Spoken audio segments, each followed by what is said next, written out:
The ancient world stirred with whispers of an extraordinary young prince long before he ever set foot on a battlefield, a boy who grew up beneath the bright Macedonian sun believing he was destined for greatness. From the very beginning, the palace at Pella echoed with the sound of tutors debating, horses whinnying, and soldiers training, creating an atmosphere where even a child could imagine himself leading armies across distant horizons. Alexander wandered those halls with curious eyes, absorbing the energy of a kingdom preparing for a future filled with ambition and adventure. His early education shaped him into someone remarkable. The famous philosopher Aristotle became his teacher, guiding him through lessons about nature, poetry, ethics, and the wonders of distant lands.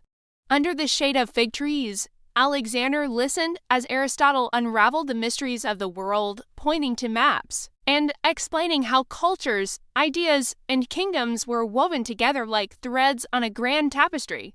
These lessons lit a fire inside Alexander, a longing to explore beyond the edges of every map he saw. Even as a boy, he showed an unshakable determination that impressed everyone around him.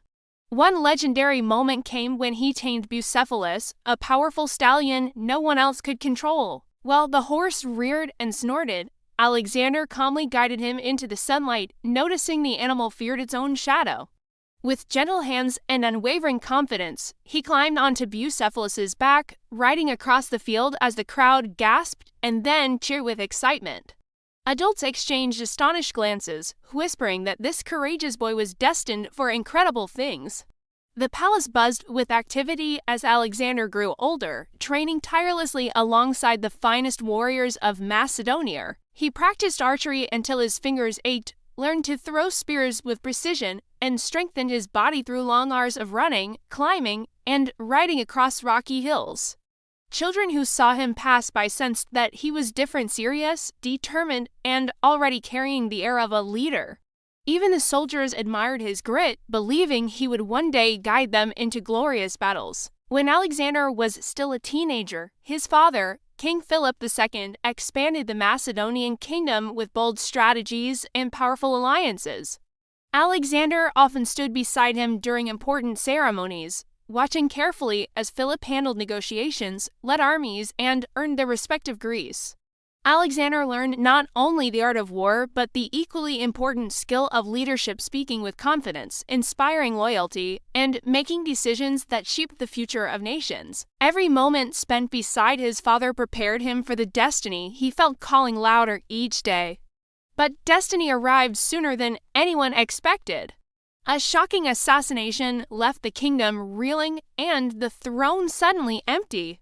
Amid the grief and uncertainty, Alexander stepped forward, his voice steady and his gaze firm, declaring himself king. Many doubted that someone so young could rule a powerful nation, yet Alexander quickly proved his strength by uniting the Macedonian nobles, calming restless tribes, and defending his borders with decisive victories. The people soon realized that the boy they had watched grow up had transformed into a powerful leader. With Macedonia secure, Alexander turned his attention to the greatest empire the world had ever known, Persia. Stories of its wealth, palaces, and armies had filled his imagination since childhood, and now he was determined to challenge it. Before departing, he visited the temple at Delphi, seeking guidance from the oracle. Surrounded by golden statues and drifting incense, he asked whether he was fated to conquer the empire of Darius. The oracle's reply, though mysterious, filled Alexander with confidence, strengthening his resolve to pursue the horizon. Soon the Macedonian army marched eastward, rattling with shields, spears, and determination. Camps sprang up across forests, valleys, and riverbanks as tens of thousands of soldiers followed their young king into lands few had ever seen. Children living along the routes ran out to watch the endless columns of troops, marveling at the polished bronze armor gleaming beneath the sun. Merchants hurried to set up stalls, offering bread, fruit, oil, and cloth to the moving host, amazed by the scale of this ambitious campaign. As Alexander approached the first Persian forces near the river Granicus, the tension in the air grew thick. Soldiers whispered prayers to their gods, tightened the straps on their armor, and exchanged determined glances. Alexander rode Bucephalus along the front lines, raising his spear high as he called out words of courage, his voice ringing across the battlefield like a battle horn. The soldiers cheered, energized by the sight of a king who fought alongside them rather than from a distant hill. The clash at Granicus was fierce and chaotic. Horses plunged into the rushing river, soldiers shouted as blades collided, and the sound of battle echoed against the surrounding cliffs. Alexander led the charge himself, pushing through waves of enemy fighters with astonishing bravery. Dust and water sprayed around him as he battled relentlessly, inspiring his troops to press forward. When the Persians finally retreated, the Macedonians knew they had witnessed the beginning of something extraordinary. In the aftermath of the victory, Alexander treated his wounded soldiers with kindness, visiting them one by one and thanking them for their bravery. He honored the fallen with solemn rituals, ensuring they would be remembered as heroes of Macedonia. This compassion strengthened his army's loyalty, convincing every soldier that they were fighting not only for glory, but for a leader who truly valued them. Villages and cities along the route surrendered willingly, amazed by Alexander's combination of power and fairness. He often spared local rulers, allowed people to keep their traditions, and encouraged learning from different cultures. Children peered from behind doorways as he rode through their streets, whispering that the young king carried himself with the confidence of someone who believed the entire world was within reach. As news of his victories spread like wildfire across Asia, Alexander's legend grew with each passing month. Traders brought tales of him to bustling markets, storytellers recited dramatic versions of his battles, and people across distant lands wondered whether anyone could stop the unstoppable king from Macedonia. Even the Persian Emperor Darius began to take notice, preparing enormous armies to challenge this rising conqueror. But Alexander pressed onward, fueled by ambition, curiosity, and the dream of uniting the world under a single banner.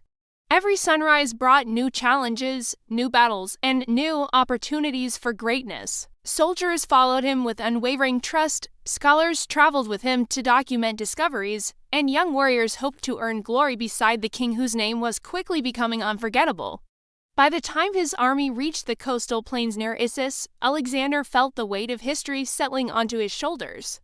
He gazed across the distant landscape, knowing that the next battle would test not just his strength but his destiny. Beneath the glowing sky, he prepared himself for the confrontation that would echo for centuries, his heart steady, his spirit blazing with determination. And so, the story of Alexander the Great unfolded, an epic journey that blended courage, curiosity, leadership, and the burning desire to push beyond every boundary the world had ever known. As Alexander pushed farther east, the lands around him began to change in ways that amazed even his war-hardened soldiers. The dry plains of Mesopotamia gave way to lush valleys, towering mountains, and bustling cities filled with bright colors, unfamiliar spices, and music unlike anything they had heard before. Children peeked from behind market stalls, whispering excitedly about the legendary young king whose name had traveled faster than his army ever could. Alexander himself rode at the front, eyes sharp with curiosity, eager to learn from every new culture he encountered. In Egypt, he was welcomed not as a conqueror, but as a liberator, and this warm reception filled his camp with festivals, dances, and joyous songs. The priests of the temple at Siwa declared him the son of a god, a title that stunned his companions, but made Alexander believe he was destined for greatness beyond ordinary kings. Children gathered around the processions, giggling as they copied the regal movements of dancers wearing golden collars and shimmering linen. Imagining themselves part of a magical kingdom blessed by the Nile, Alexander's fascination with knowledge grew deeper the farther he traveled.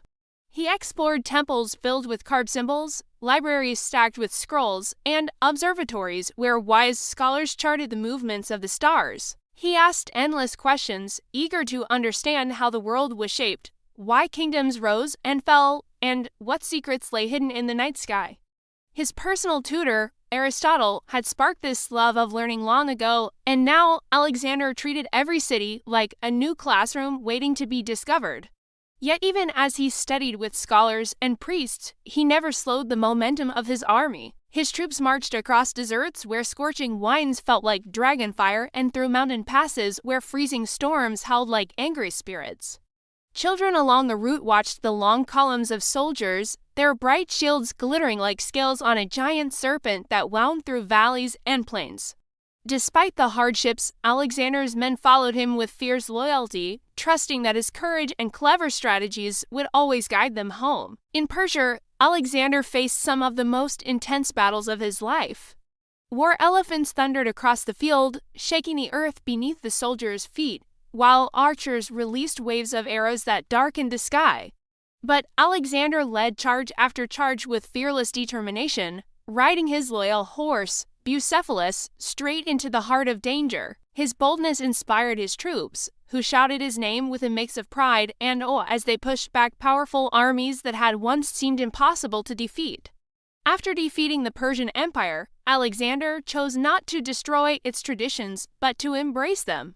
He adopted royal clothing, learned local customs, and encouraged his generals to form friendships and even marriages with people from the lands they now lived in. Markets became melting pots where Greek, Persian, Egyptian, and Central Asian languages flowed together like music, and children from different backgrounds shared games, dances, and stories. Alexander dreamed of a world where many cultures could blend into something new and beautiful. But his journey didn't stop there. Alexander marched eastward again, eager to reach the edge of the known world. His army climbed steep ridges, crossed roaring rivers, and ventured through dense forests where unfamiliar animals called out in the night. In the foothills of the Himalayas, children stared in amazement at these foreign warriors as they passed, marveling at their shining helmets and tall banners fluttering like colored wings. Though weary, Alexander pressed forward, determined to see lands no Greek had ever explored. At the Hydaspes River, he faced King Paris, a leader famed for his towering height and fierce courage. The battle was fierce, with war elephants charging like living mountains, their trumpeting cries echoing across the water. Alexander devised clever tactics to outmaneuver the mighty beasts, guiding his soldiers in swift, coordinated strikes that turned the tide in their favor. After the victory, he treated King Porus with such respect and generosity that even his enemies praised his fairness and honor. Yet the long years of campaigning took a toll on Alexander's men. Exhausted, homesick, and longing for familiar soil, they finally begged him to stop pushing forward. Children gathered near the campfires, listening quietly as the weary soldiers spoke of distant homelands where olive trees swayed in gentle breezes and families waited with open arms. Alexander reluctantly agreed to turn back, his heart torn between his unending ambition and the love he held for the men who had followed him across half the world. The journey home was bittersweet. The army sailed down great rivers, crossed harsh deserts, and navigated sprawling empires that bore the imprint of Alexander's influence. Cities he founded bustled with life markets echoing with Greek accents, walls decorated with Persian patterns, and temples shaped by Egyptian design. Children played in the streets of these new communities, growing up in a world where far-off cultures blended into something vibrant and entirely new. When Alexander eventually reached Babylon, his dreams were larger than ever.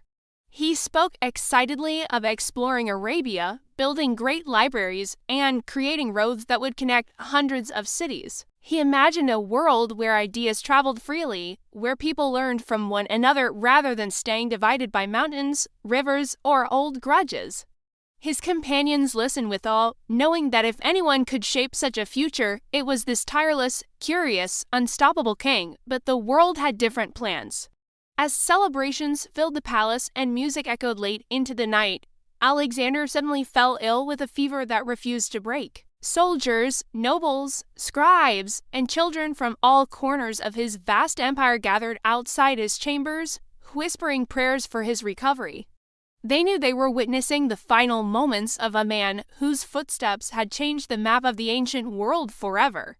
When Alexander the Great passed away at just 32 years old, grief swept across the empire like a shadow. Yet even in sorrow, people recognized that his vision had transformed their lives. Cities he founded thrived with creativity, trade routes connected distant regions. Ideas about science, astronomy, art, and philosophy spread farther than ever before. Children grew up hearing stories of the young king who traveled farther than any hero, learned from every culture he met, and dreamed of a world united by curiosity rather than fear. In the years that followed, his generals divided the empire, but Alexander's spirit lived on in the bustling marketplaces, libraries, and thriving cities he had left behind. Travelers swapped tales of his victories, scholars preserved his bold ideas, and young people repeated his name with admiration. Whether in Greece, Egypt, Persia, or India, the memory of Alexander reminded everyone that courage, exploration, and the hunger to understand the world could inspire greatness across oceans and generations. And so, the legacy of Alexander the Great continued to shine like a constellation in the night sky, bright, daring, and impossible to forget, guiding the imaginations of children and adults alike for thousands of years to come.